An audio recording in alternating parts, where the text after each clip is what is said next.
हो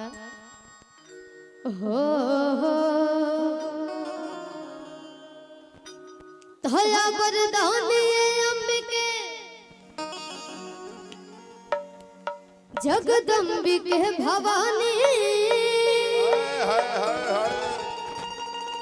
त्रिलोचनी विमोचनी आदि शक्ति कल्याणी खड़ग त्रिशूल धारिणी हरि दलम सहारिणी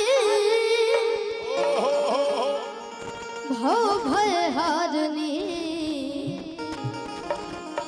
जय दुर्गे महारानी। भक्त कहता कि चंड मुंड विनाशने पर्वत पर निवासने के हरे पर आसने मां बैठी हो पद्मासने भक्त के उपासने भय भयन के प्रकाशने शिवानी की भर दे झोली हे मैया विंध्यवासिनी। हम बार बार हाथ ना उठाए और नहीं बार बार थपड़ी बजवाए। माई के भजन बटे एक बार दोनों हाथ उठा के जयकारा लगा दीजिए सब लोग हाँ ओनियो से भैया ओनियो से हेनियो से बोले बोले सच्चे दरबार की जय। अब ये पूरा हाथ देके उठो। अच्छा ये जैसे बांट दिया जाओ ना देखो तो नहीं इन्हें कितना पावर है इन्हें कितना पावर है ठीक सब लोग इन्हें हाथ उठाए सब लोग भैया रोड़ा सब हाँ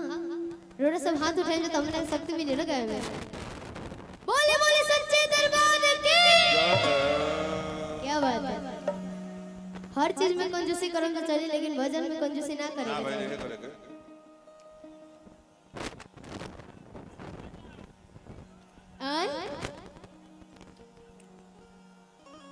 एकदम बिल्कुल जैसा रोड़ा का फरमाइश एकदम हमने कमाई बहन लोग गाई ना जाए बड़ी बढ़िया भाव बटे चाहम की रोड से बाज जाए भैया वो लोग वही सब गाना में थोड़ी ना भाग ले सका था भक्तियों में ले सका था। भक्ति किया जाता है हाँ पाप कटाने के लिए तो ये लोग कहाँ जाएंगे इन लोगों को भी बुलाइए तो आई रूपा जी भक्ति में भी दखल चाहता नहीं जाना जा लोग तो हम लोग पाप करते हैं हाजरी लगे शिवानी जी क्या बात है।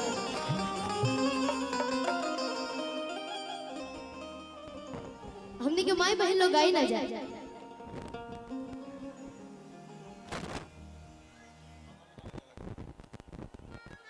बहुत बहुत धन्यवाद। कहीं नहीं जाता आरे किनी मिया की डाढ़ मैया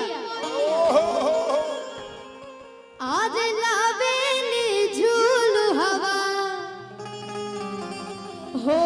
के झूले रे झूले ना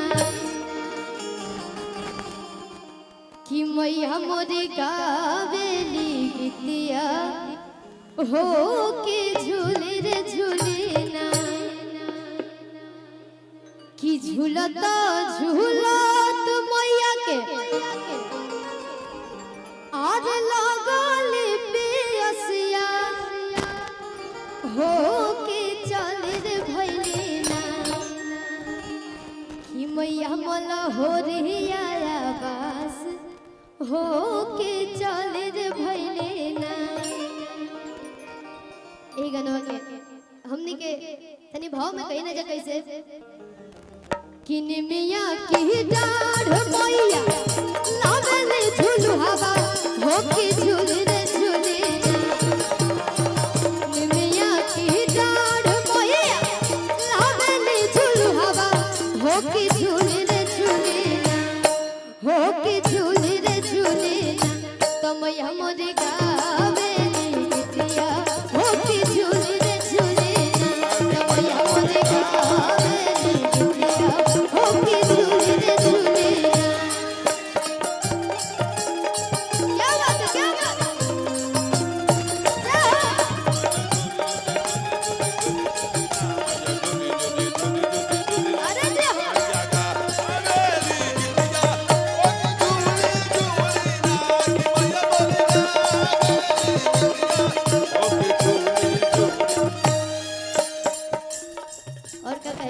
का कहली जा हो